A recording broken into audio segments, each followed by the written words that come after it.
Hello, welcome to the channel and thanks for joining us. Maybe you're new to furniture flipping or looking to take your first foray into it, but worried that perhaps you haven't got a spray booth, specialist paints and tools or materials or things like that. Well, today the idea is to see if we can turn around a project on a shoestring. Absolutely. So we're going to take a piece of furniture that's just been sitting around in our workshop and find some household paints that we've had under our stairs and see if we can create a beautiful project that someone's going to have in their home. Sounds too good to be true? Let's find out, see how we get on. So here's our furniture of choice today then. It's actually a solid pine bookcase and it was given to us by a friend some years ago, and it's been kind of languishing in the workshop. It was quite useful, used as a little shelving unit, but we're sorting out our shelves and storage and what have you anyway in the workshop, so check out our other videos. And so it seemed a terrible shame to have such a potentially nice piece of furniture just gathering dust and cobwebs. So we thought this would be the ideal candidate to see if we could actually soup it up for next to or no money. Exactly. So let's get all this junk off and see what we've got underneath to work with. Well, here she is then. All the junk's removed. She's not in bad condition actually, not too much damage at all. Has got a bit of fussiness on the top there that we would usually probably try to take away, but actually it is the only piece on this furniture that makes it kind of stand out, so we're going to probably keep that. But overall she's in really good condition, not too much damage at all, so we can just get on and give it a good clean, sand it all down, and then hopefully just get some paint on. Okay, here we go then. So this unit, as I said, has been in the workshop for a while, so there's lots of nasty bugs, lots of dust, so we just need to get in here, give it a good clean. Microfiber cloth is really good for that. Just get into all the edges and get all that dust and all the bugs out of the way so that we can get it ready for sanding.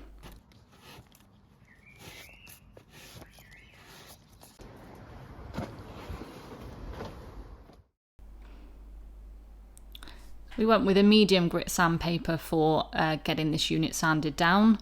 Here I am applying it to the sander and getting straight in there to sand it down. It was already back to raw wood, so it wasn't really much in the way of sanding needed. We just wanted to smooth out any bumps and nicks and scratches so that it was ready for priming. And with the sanding complete, we're just using some white spirit here just to wipe the surfaces over, get rid of any residual dust and see exactly what we're up against.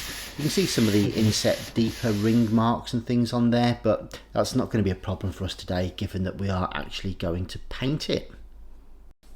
But we probably won't paint the back of the unit, we'll probably dress that with a little bit of wax a bit later on. So as we said earlier, we're going to be using products, items, paints, etc. that you can find around the house and that you've probably already got. We're using this Leyland Trade primer to do the priming of this. We would usually use a Zinsser shellac based actually for our flips, but we're going to give this a try as it's something that we've got already around the house and see what kind of effect we can get. Yeah, I'm not expecting great things necessarily. It's not really designed to lock in the stains in the way that our proper primers would do, but I think it shouldn't be too bad and give us at least 80 to 90% of what we're looking for. We can always patch repair any stains a bit later on. The primer layer also shows any deep nicks or scratches as well, and we're filling these with a very cheap, readily available decorator's caulk. So again, we're staying away from any professional fillers or anything like that and sticking with the kind of thing you may well have in your shed already. This stuff's only £1 or £2 per tube and it should do the job perfectly well for what we need. Yeah, she's looking pretty good. We've got 2 coats of primer and then we just need to give it a quick sand with some fine grit sandpaper just to remove any nubs, and then we can choose some paints. So the paints we've got here then are literally under the stairs ones. They're from quite a few years ago to be honest, and we've actually just redecorated our front room using Valspar paints, so look out for the video soon on the review of those. But these are old paints that we've had literally for patch repairs on old walls that we've painted around the house. In fact, the green one there is probably 15 to 20 years old. So, and we no longer need that paint at all. But I think we're going to go for something a bit lighter, a bit more vintage cottagey to sort the, or at least match the design. So yeah, we've got this promenade, which again, like you can see, it's very old, and we've also got the ivory lace, which should look really, really classy, and as we said, a bit vintage as well. Yeah, and the good news when we opened it is actually it looks in really nice condition.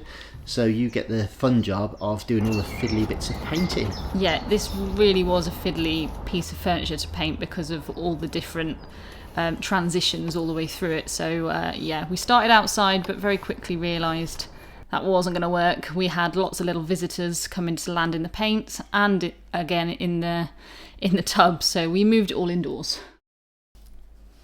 Okay, here she is then with the first coat on. She is already looking so much better. So we're just going to let it dry and just check on everything in a moment.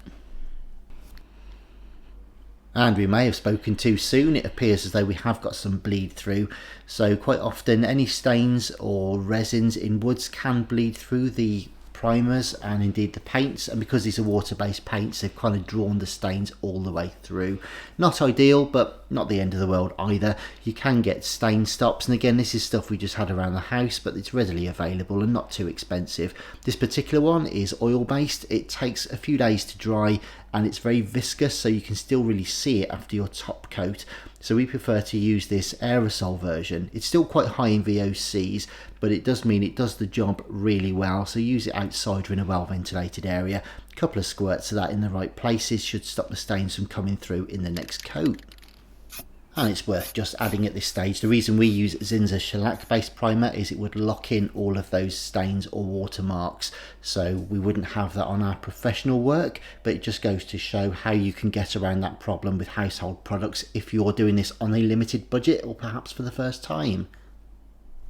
Right, here's the fun bit. Opening it's a crusty old tin of paint to see what the situation is like inside. Yeah, even at 3 times speed it won't open. It's so rusted. In fact, I believe that was actually rusted through, wasn't it? That it lid? Was, yes, it was. Oh. Yeah, oh my god, you can see just the absolute state of this paint. Yeah, it looks like carnage, but it's separated out over the years, and I think if we pull out some of this debris and detritus and maybe give everything a stir and filter it through a sieve, we may even be able to salvage some of this, you know. Absolutely. It's nice quality paint, so I reckon we'll be okay. Well, now's the time to find out. Let's see what we're working with.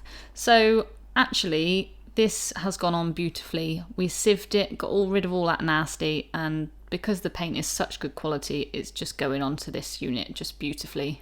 And it does show the importance though of getting the primer right, prepping it nicely, giving it a sand beforehand. The more work you do on each layer, the better chance you give yourself with the next. Speaking of which, now that the first coat is dry, I'm just going to go over it with a fine grit sanding sponge, a 320 grit, just to remove any nibs, and then clean it off with a microfiber cloth ready for coat 2.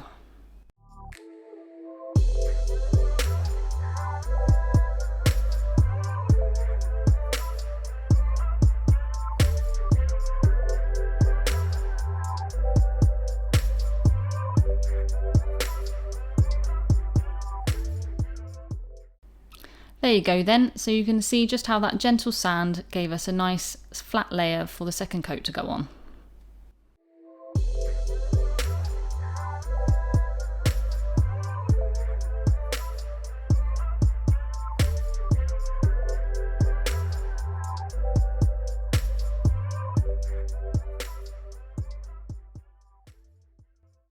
So all the painting's done, all that remains is to seal it to protect it from any stains and major knocks, and to that end we're going to use some Annie Sloan chalk paint wax, which we've used over Annie Sloan chalk paint, oddly enough. Check out our other projects, but it'll work equally well even on this particular paint that we've been using as well.